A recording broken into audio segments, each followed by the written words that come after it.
O, tapos magsasampay na kayo. Ito. Pwede may dalawang tao doon. Dagay mo ng ate. Patuloy mo na.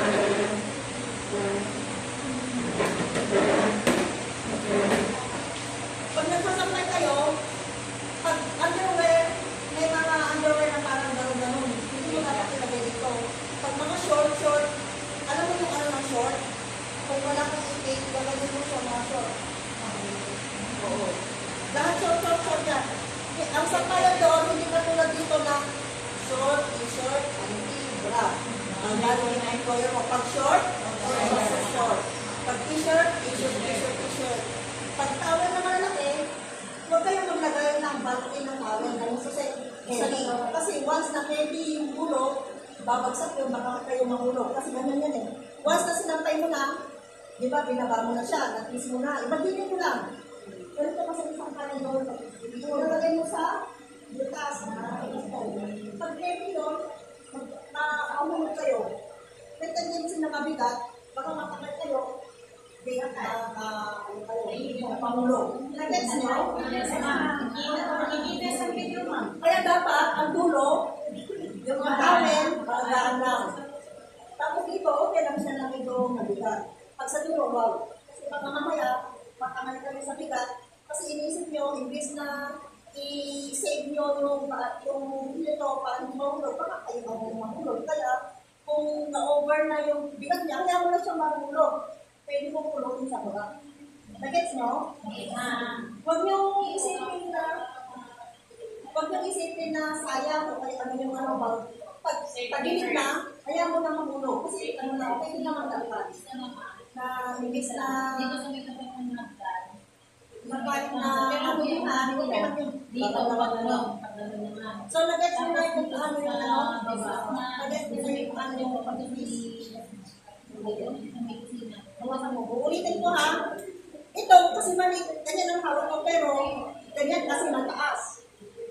Iangat mo siya, iangat, pag binaba mo, iyak mo na siya. Gano'n.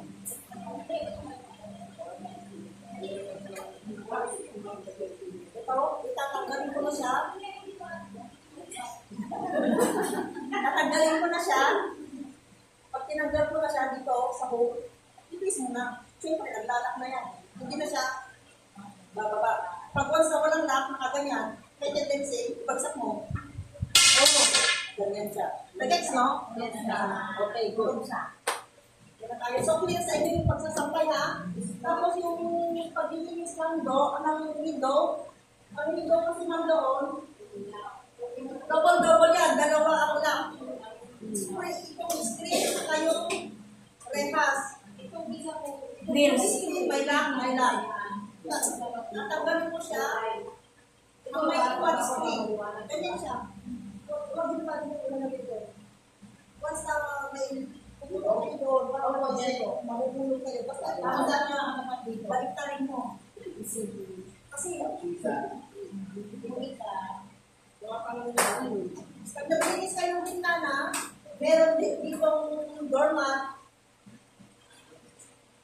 madulas, baka kayo ay may slide, babagsak kayo. Dapat, itong floor, huwag yung,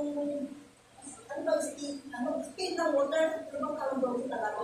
Yung magkabasa, kung nasa nyo muna, i-dry. Kasi baka mamaya, mahulog kayo. Number 1 is your safety. Huwag basa. Kasi may nangyaring ganun. Yung employer niya, biglang sumigaw. First time niya, siguro mga nag-flight siya ngayon, kinuha, siguro mga form na nandun sa accommodation, kinuha. Siyempre, magpapakitang gilas tayo, masipag, nakaluto na siya, tapos talagang all around talagang ginawa niya. Kasi doon sa bahay ng employer, merong day ng cleaning. Kumbaga ngayon, nag-general cleaning ka ng kusina lang. Tapos yung mga iba, hindi tayo lang. Pag i-general cleaning mo yung kusina, cleaning mo, master bedroom, hindi mo makukuha talaga ng one day. Kaya mag-isip kayo, maggawa kayo ng sinasabi ng chart or journal. Ito yung general cleaning mo ng Monday, Tuesday. Nag-gets nyo? Pero it depends. Follow natin kung ano yung gusto ng employer, huwag yung kayo. Pero next time, kung sinabi ng employer na ganito yung schedule mo na ganyan, ay na lang yung kung paano mo yung schedule mo, di ba? Hindi naman ako. Ganahan na kasi. Tapos doon sa Singapore, pag okay naman yung employer niyo, mabait, pwede ka mag-work na 24 years old ka pumasok sa Singapore, 25, 26, 27, hanggang okay pa yung contract mo, okay pa yung employer mo, nilinig mo ka, hanggang 50 years old tayo pwede mag-work doon. Pero kung ayaw mo naman mag-work doon, ayaw ka pumunta, 3 days, 4 days, ayaw mo, gusto mo umuwi, hindi ka pwede makauwi kasi hindi ka patapos ng deduction. Hindi pwede yung uuwi ka na nag-tour na para ka lang umuwi doon na pag-uwi na. Siyempre, pumunta tayo sa Singapore, ilang months na dito ate, sa accommodation. Di ba yung processing ang tagal? Kaya kung pumunta ka sa employer mo at gusto mo umuwi, hindi naman pwede yung uuwi ka, ilang pasat, pwede ka kung hindi pwede. Marami kong ayaw sila pa-pwede. Kaya number 1 po, itindihin niya sa employer, naiintindihan kayo. Huwag yung oras mo, ayaw ko nang dali magtrabaho, please. Huwag yung i-dare yung amo niyo na gano'n. Hanggang hindi ka binabalik yung employer, dapat pala yung test. Malitis talaga pag nandun na kayo. Kasi, number 1, ang Singapore is magandang bansa. Kaya, very happy kayo pag naka-flight na kayo at napatapak na kayo sa bansa ng Singapore. Kasi marami yung mga nag-dare pumunta ng Singapore, hindi po sila flight at makarating doon. Unless kayo, na nandun na, kasalamin mo pa ba yung date na miss-call ko lang ni employee ng one time to time, uwi ka na. Maraming mga possibilities na once na may mga problem doon, pwede pag-usapan na pwede pag-transfer o magkakaroon ka ng ibang employer. Kung may mag-isipin na kaya pwede gusto nyo nang umuwi. Once na hindi nakatapong 3 months deduction at mag-transfer ka, ewan kung magkano ang plus 1 na hindi ko alam. Pero huwag mong isipin na pabilis siyang mag-transfer. May mga employer kasi ayaw magpapag-transfer naman. Gusto pa na sa back. Kasi siyempre, kung ako man ang employer, kinuha kita, nandun ka na, tapos ayaw ko ng ganito, ma'am, pwede ka transfer.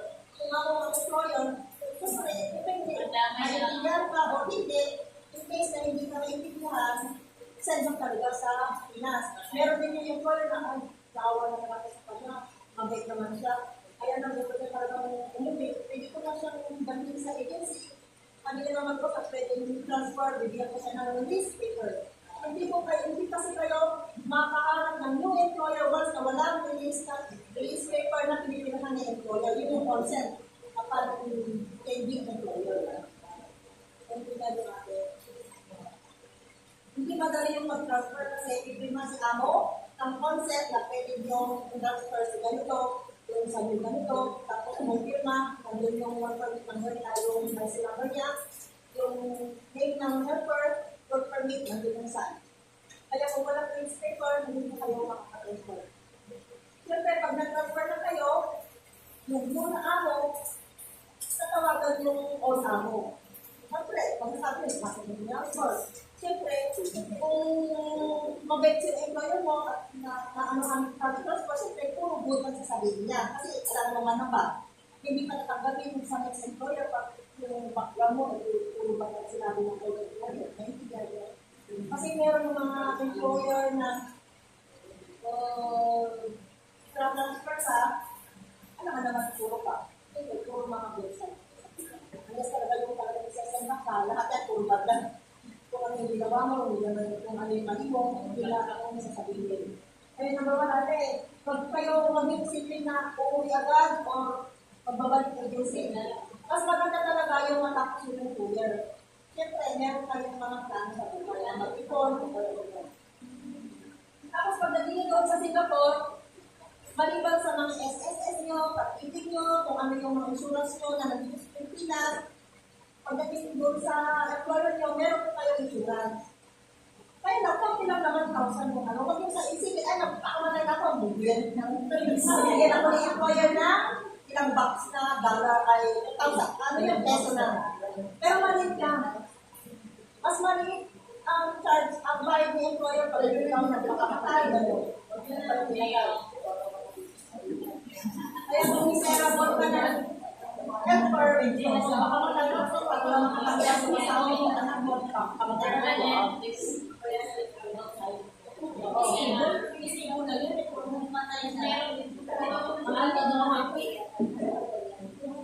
Huwag mo isipin yung magpapakamataya doon para lang makatanggap kayo ng pera. Patay ka na.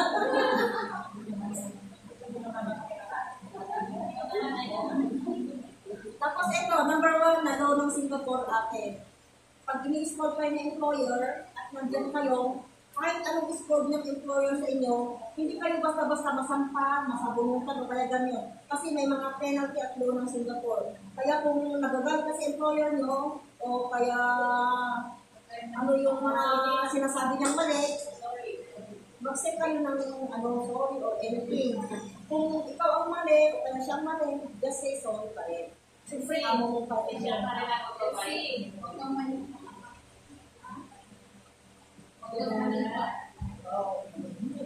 Kasi may one time na gano'n. Kung ano yung mga attitude natin o discipline natin dito sa Pilipinas, please huwag natin dalhin sa Singapore. Kasi ang Singapore talaga, iba talaga yung kanilang mga laws doon. Hindi basta-basta. Iba talaga yung laws doon. Maninibago ka talaga. Katulad ngayon, ang ingay ko, ang ingay natin lahat, pagdating mo doon, soft-spoken. Kung baga, nagsalita lang tayo ng ano. Lower your voice. Ma-adapt nyo talaga yung mga discipline ng Singapore. Tapos, lagi kayong mag-good morning sir, good morning ma'am, morning. Pero dapat, maganda na yung mukha nyo, nakasawa na kayo, nakatugwas na kayo. Baka nag-good morning ka sir, nandun pa yung mukha.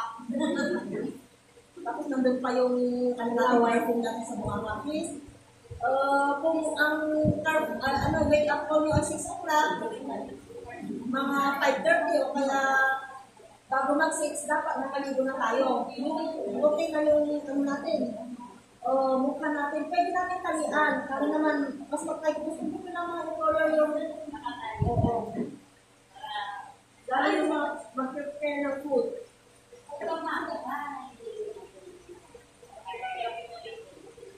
Sa inyo, kasi tayo na Pilipina, more on, siyempre naligo tayo, mas gusto nila yung maligo kayo ng morning at night time. Kasi gusto nila, meet kayo. Lalo yung mag-prepare kayo ng mga almusal, lunch or dinner, dapat malinis na rin kayo. Kasi ang hirap ng trabaho pag hindi ka makaligo.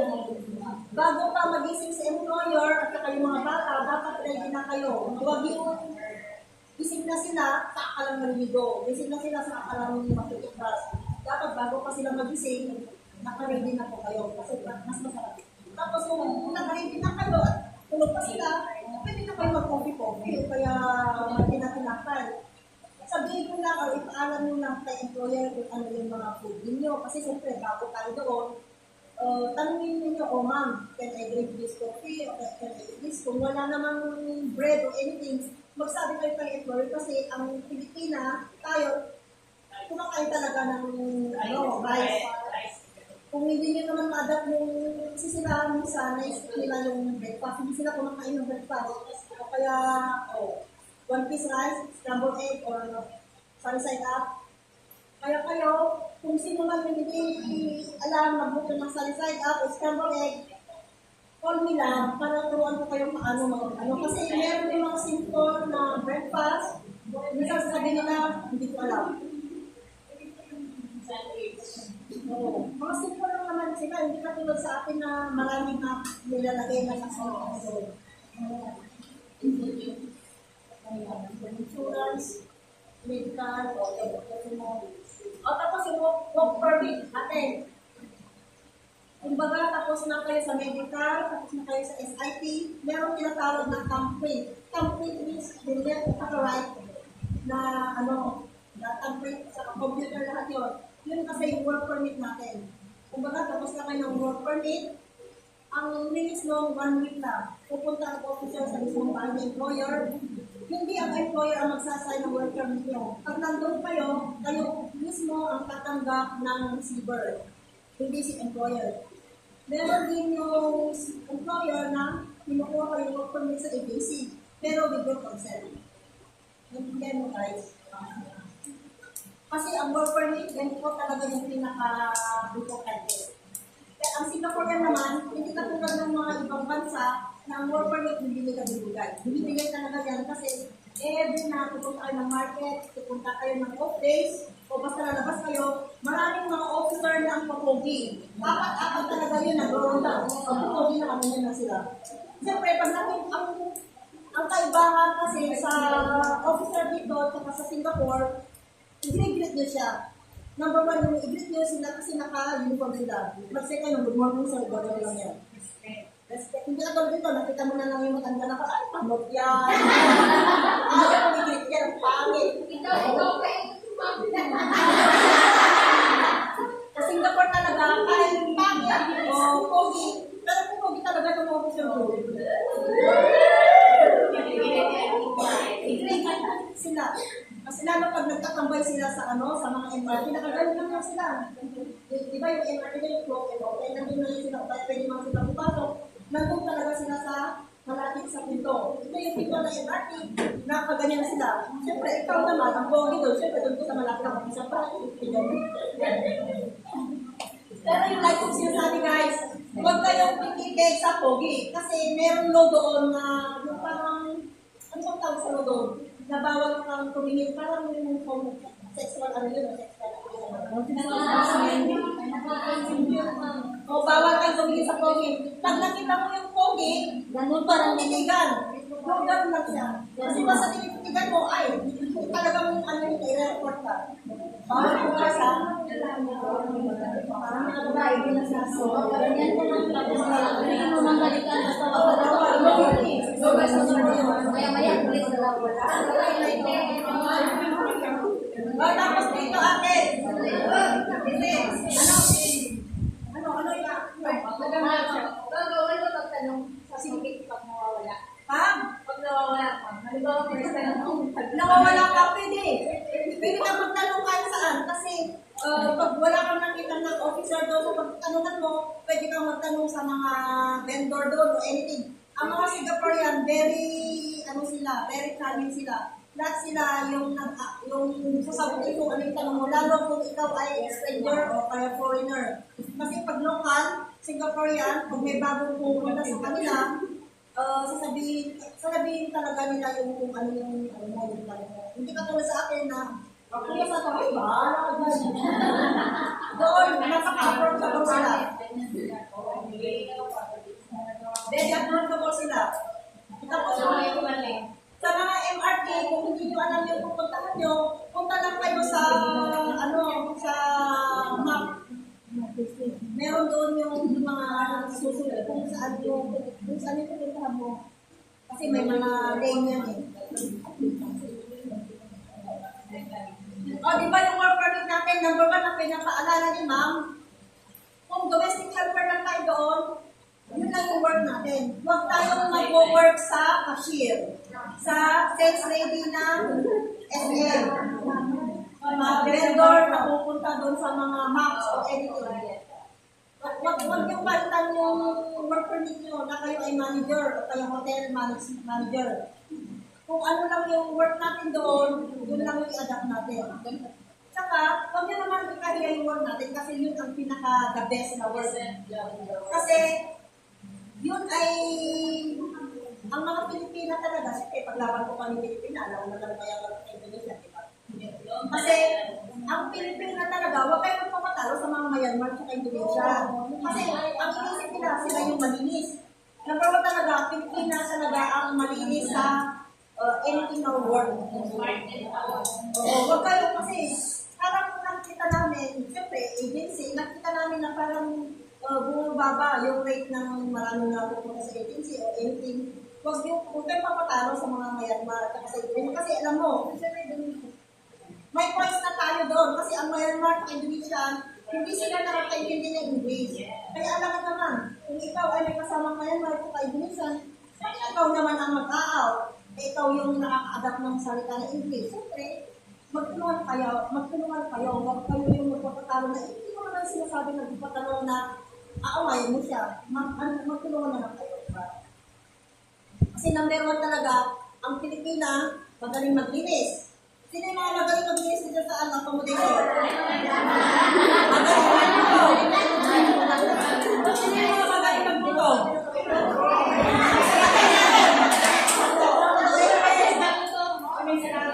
Childcare, wala tayong childcare,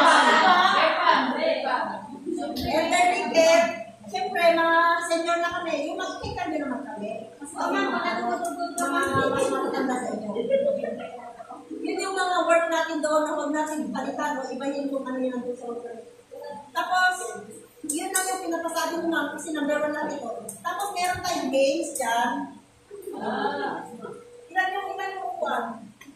1, 2, 3, 4, 5, 6. 7 na yan.